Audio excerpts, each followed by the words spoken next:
Hey guys, welcome to A Writer's Life Academy. My name is Stephen R. Burns.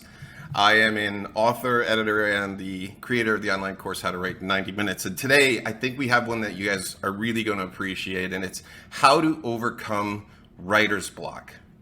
You know, it's a real thing, but when we talk about writer's block, we think of novelists, right? Screenplay writers, playwrights.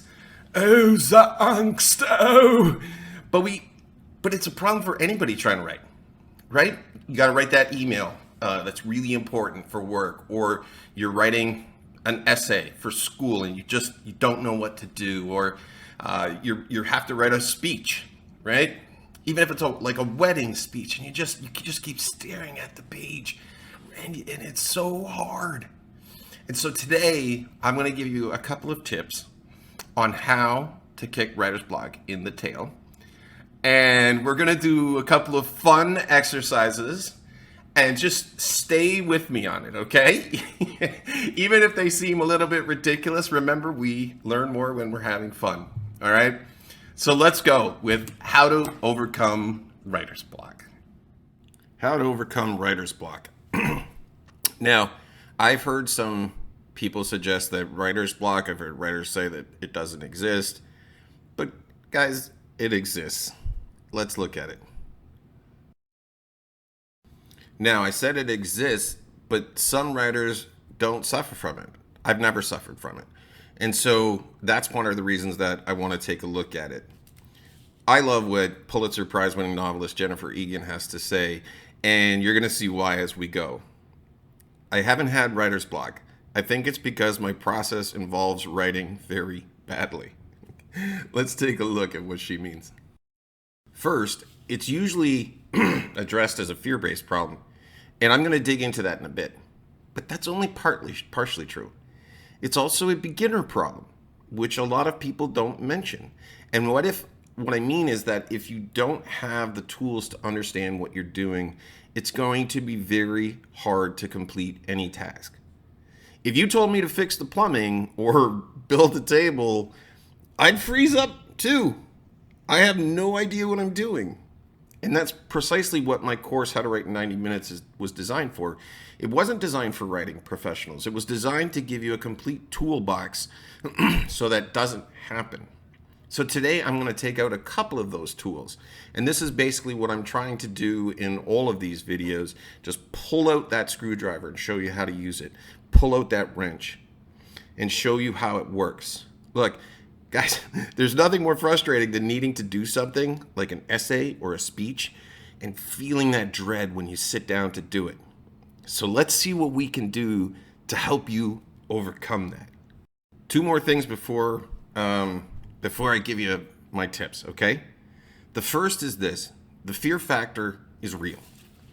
Don't let anybody tell you that it isn't true, especially for those who want to do something well. Now, in a second, I'm going to give you a couple of techniques to help you overcome that. But you need to acknowledge that the fear of failure, of your writing being crappy, exists. And the second thing is that fear factor, guys, is good. Look, if you're afraid to fail, it means you want to do something well. If I don't care, I would never suffer from writer's block, ever. So the fact that you might be afraid, a bit leery of the blank page, is a really good thing. So while you acknowledge it, you need to also acknowledge that you're absolutely ready to kick this thing in the tail. So how do we do that? I have a couple of ideas. But one more fun thing before we get there. Now, here's that one last thing. Before I give you my tips on overcoming this fear and helping you to overcome writer's block, I want to do a quick exercise with you. And it might seem corny, but stay with me, okay? We got to have fun with this thing. You've acknowledged your fear of failure. You've acknowledged that that said fear is a good thing because it means you want to excel. Now you need to acknowledge that your first draft will probably be crap. I'm not even joking. Remember when I said writing is rewriting? This is it. But you have to give yourself permission to write crap. And that's what Jennifer Egan was talking about when she said about writing badly in the process. So we're going to do an exercise. I want you to give yourself that permission. So we're going to take an oath. Okay?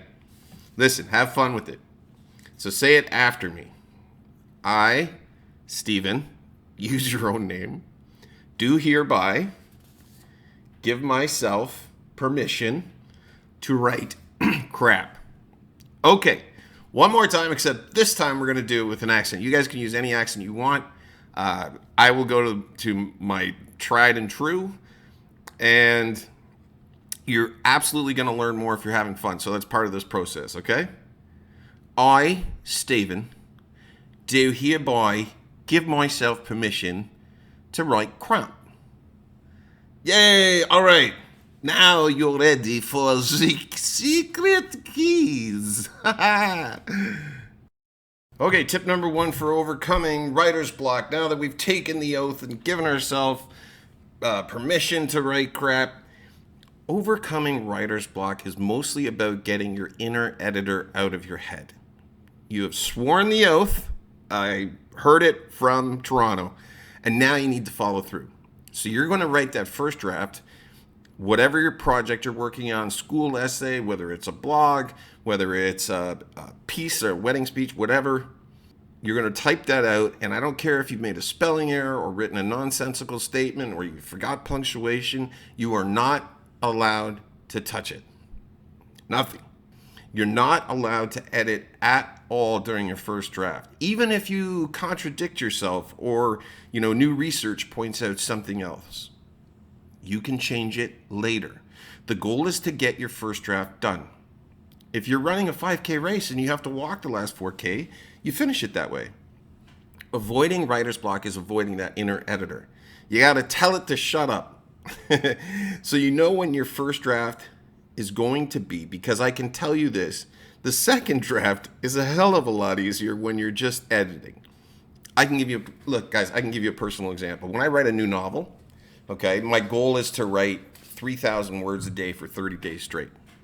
I don't edit, and because I'm what they call a pantser, I don't necessarily write from an outline. I write like Stephen King would, like what if proposition, and I learn my characters along the way. You sort of discover the story as I get it.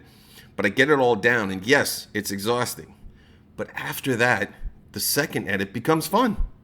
And it allows me to dig into things I never would have thought of because I was too busy checking myself. And this is true, guys, of all writing. So finish that first draft without stopping, okay? That's your first tip. Tip number 2, use a timer. One of the fears that ignites writer's block is that we're afraid we're going to have to sit at our computer all day trying to figure out what to write. So use a timer. Set it to 30 minutes or 45 minutes. No stopping, no editing. And once the time is up, guys, you put it away. If you aren't done, that's fine. You pick it up tomorrow where you left off the day before. It's a form of speed writing that helps, again, circumvent that inner editor. And I've had students ask me about quality. That's a fair question, but only if you're writing one draft, which, of course, none of you in this academy are ever going to do. So the only goal is to get it done. Once it's done, even if it feels like it's terrible, the writer's block is gone. Because editing is not writing first draft, and like I said, it can be pretty fun. And because you're more worried about the time, you may be shocked at some of the gems you write. Listen, most writers suffer writer's block at some point. And as I mentioned in the opening, it happens more to beginners and students than pros. It happened to me early on in my career a couple of times. And I said I didn't suffer from writer's block, but I haven't in years because I've given myself, as Jennifer Egan would say, I've given myself permission to write crap. And I focused on getting the words on the page without hesitation or fear what they look like and complete that first draft because I know I'm coming back to it again. And that's how you kick writer's block in the teeth. All right, guys, I hope that helped. We all want to kick writer's block in the teeth, and you guys can do it. Just follow the tricks that I gave you along the way. I hope you had fun. Remember, if you enjoy this video, click like or subscribe. Love to have you along. And also, again, and I know I always say this, but there's a free gift for you. If you want, just click the link and let me know where to send it. All right, folks, we'll see you soon. Take care.